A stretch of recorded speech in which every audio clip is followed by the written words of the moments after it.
Selamat pagi Bapak, Ibu, dan Saudara yang dikasihi oleh Tuhan. Salam paguyuban.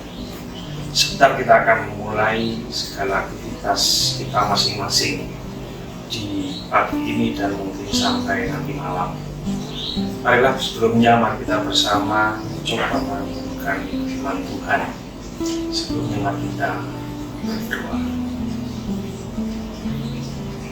Allah Bapa kami mengucap syukur dan terima kasih atas istirahat yang memberikan kepada setiap kami sepanjang malam sampai dengan hari ini kami dapat kembali menikmati matahari yang bersiapkan, hari yang bersiapkan untuk setiap kami. Apapun kondisi kami saat ini ya Allah, kami ingin mengucap syukur atas pemeliharaan. Sebentar kami akan melanjutkan kehidupan kami, aktivitas setiap kami. Tantangan, ancaman, godaan, dan banyak hal mungkin terjadi kepada masing-masing dari kami. Tapi biarlah kami tetap dapat mempercayakan semuanya kepada penyertaan dan pemeliharaan. Sebentar kami akan merenungkan firman nasihat kitab Amsal yang semoga memberikan arti dalam kehidupan setiap kami. Terima kasih ya Tuhan, di dalam nama Tuhan kami Yesus Kristus kami berdoa. Amin. Ibu, Bapak, dan Saudara kasih dalam Tuhan, sapa pagi kita hari ini dibimbing oleh sebuah tema Tuhan menjaga nyawaku. Tuhan menjaga nyawaku. Bacaan kita pagi hari ini diambil dari kitab Amsal 18 ayat yang ke-10 yang demikian. Nama Tuhan adalah menara yang kuat. Kesanalah orang benar berlari dan ia selamat. Nama Tuhan adalah menara yang kuat. Kesanalah orang benar berlari dan ia selamat. Ibu, Bapak, dan Saudara yang dikasihi oleh Tuhan, perenungan kita pada pagi hari ini akan saya buka dengan sebuah kisah nyata kesaksian yang mungkin sepanjangnya semua dalam beberapa hari kemarin mencermatinya melalui media televisi, dan nanti akan saya tutup oleh sebuah perenungan juga dari yang saya alami sendiri dengan mendengar dialog seorang ibu sangat baik. Ibu, Bapak, dan Saudara dikasih dalam Tuhan, beberapa hari yang lalu mungkin panjenengan bisa melihat dari media televisi atau media lain. Kita tahu bahwa salah satu daerah di negara kita yang sedang ada konflik bersenjata di ujung timur di provinsi Papua Pegunungan. Salah satu daerah yang terkenal sangat rawan dan bisa dianggap dalam tanda kutip berbahaya untuk sebagian orang adalah Kabupaten Duga, sebuah daerah yang oleh saudara-saudara kita separatis dianggap sebagai medan perang melawan bangsa kita, melawan tentara nasional kita dan polisi. Saya yakin pendengar juga mencermati bahwa itu adalah daerah yang banyak memakan korban jiwa, dan hampir sering kita mendengar banyak nyawa melayang karena konflik bersenjata itu. Tetapi beberapa waktu yang lalu ada seorang perempuan yang luar biasa, salah satu perempuan luar biasa di negara kita, Ibu Sri Mulyani, Ibu Menteri Keuangan kita, yang dengan semangat dan keberanian luar biasa datang ke Kabupaten Duga, daerah konflik paling rawan di negara kita. Ibu, Bapak, dan Saudara dikasih oleh Tuhan, Ibu Sri Mulyani yang seorang perempuan ini sebelum berangkat ke sana sudah diingatkan bahwa ada ancaman, dan ancamannya itu sudah ada namanya, bahwa separatis bersenjata mengancam akan menembak jatuh pesawat yang akan ditumpangi oleh Ibu Sri Mulyani kalau berkunjung ke Duga, ataupun ketika melakukan aktivitas di sana sudah diancam oleh snipernya separatis bersenjata di Kabupaten Duga. Tetapi kita bisa saksikan bahwa Bu Sri Mulyani tetap datang menjalankan tugas negara sampai di sana beraktivitas dan dapat kembali pulang ke Jakarta dengan selamat. Satu hal yang bisa kita saksikan adalah beliau datang ke daerah yang rawan konflik itu walaupun sudah mendapat ancaman serius, cukup serius.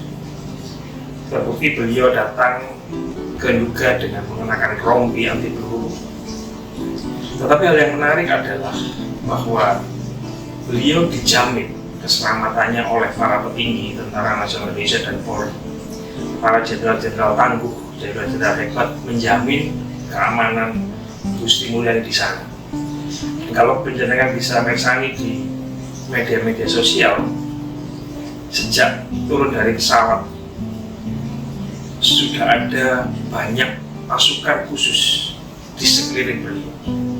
Pasukan-pasukan terbaik yang dimiliki oleh negeri ini mengelilingi beliau, menjaga keselamatannya.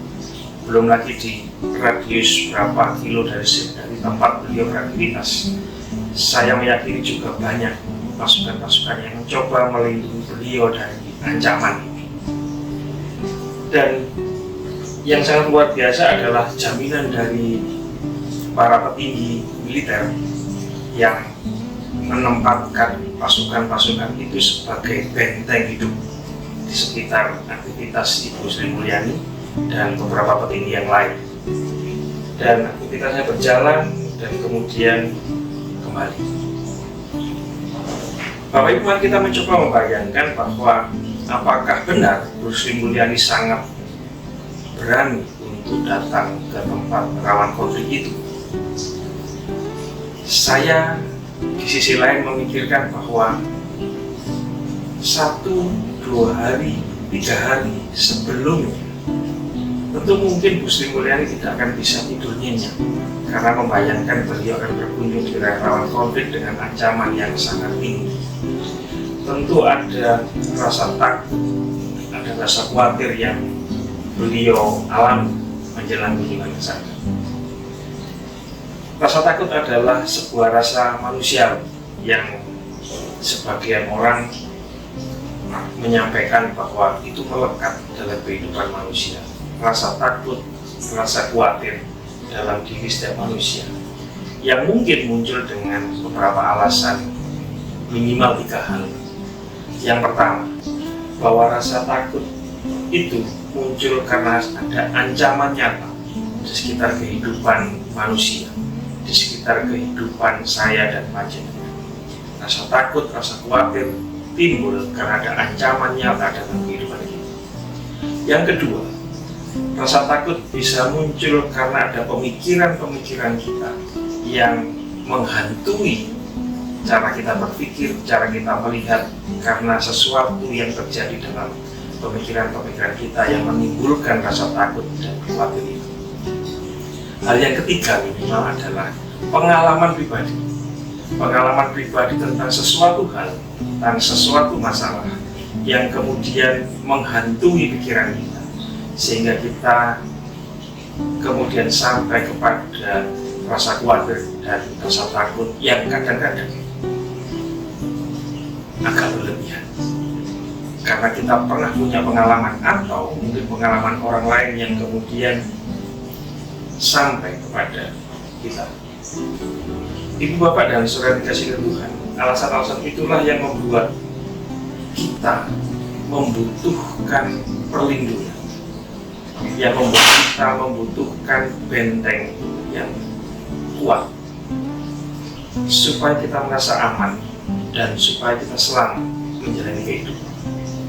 Sehingga rasa takut itu atau rasa khawatir itu berangsur-angsur berkurang atau bahkan mungkin hilang. Kita butuh pelindung, butuh pengaman, seperti yang juga terjadi ilustrasi yang saya di depan, bahwa si Bu Sri Mulyani datang di tempat konflik, dilindungi oleh rompi anti peluru, dilindungi oleh pasukan-pasukan terbaik di sekelilingnya, bahkan didahului oleh orang-orang yang memetakan ancaman-ancaman itu, sehingga diharapkan Bu Sri Mulyani aman, tidak punya rasa khawatir yang sangat berlebihan dan dapat menjalankan aktivitas tugas negara yang memang harus dijalankannya. Bapak, Ibu, dan saudara kasih dalam Tuhan, pagi ini kitab Amsal, kitab yang penuh hikmat ini, mengajarkan kita kepada hal yang sebenarnya kita tahu tentang hal itu, tapi seringkali kita melupakan itu karena keterbatasan atau karena pikiran-pikiran kita, karena pengalaman, karena cerita, karena banyak hal yang kemudian membuat kita menjadi takut, sehingga kita meragukan ada sebuah perlindungan yang luar biasa sebenarnya yang ada dalam kehidupan kita masing-masing. Tetapi selain hal, kita juga seringkali terjebak bahwa pikiran-pikiran kita itulah yang kita yakini mampu melindungi dan mengamankan kita dengan upaya yang kita lakukan. Bapak, Ibu, dan saudara yang dikasihi dalam Tuhan, kitab Amsal mengajarkan nama Tuhan adalah menara yang kuat. Kesanalah orang benar berlari dan ia selamat. Nama Tuhan sering dianggap sebagai sebuah menara perlindungan, sebuah benteng yang terbaik untuk kehidupan manusia. Kita bisa mencermati dalam kehidupan keseharian, ancaman nyata itu mungkin selalu ada, bahkan mulai hari ini, saat ini, dan nanti, dan masa yang datang. Ancaman itu mungkin ada di sekitar kita yang membuat kita berpikir sebagai sosok manusia yang harus melawan rasa takut dan rasa khawatir itu sebagai cara untuk kita bertahan hidup, melindungi diri kita, melindungi keluarga kita dengan kekuatan yang bisa kita lihat, yang bisa kita sentuh, yang bisa kita rasakan belegernya nyata di samping kita. Dan kadang kita juga sadar bahwa pada hakikatnya kita, saya, panjenengan, dan mungkin orang-orang di sekitar kita itu kekuatannya terbatas. Kadang kita sebagai manusia itu seringkali tidak mengakui bahwa sebenarnya kita lemah, karena kita terhibur oleh pikiran-pikiran kita dengan daya yang apa kita punyai, sehingga kadang kita melupakan bahwa benteng perlindungan, kekuatan terbesar, terkuat dalam kehidupan manusia adalah Tuhan Allah yang menciptakan kita, yang setiap saat, setiap detik diakui atau tidak, disadari atau tidak, memberikan nafas kehidupan dan pemeliharaan kepada saya dan panjenengan.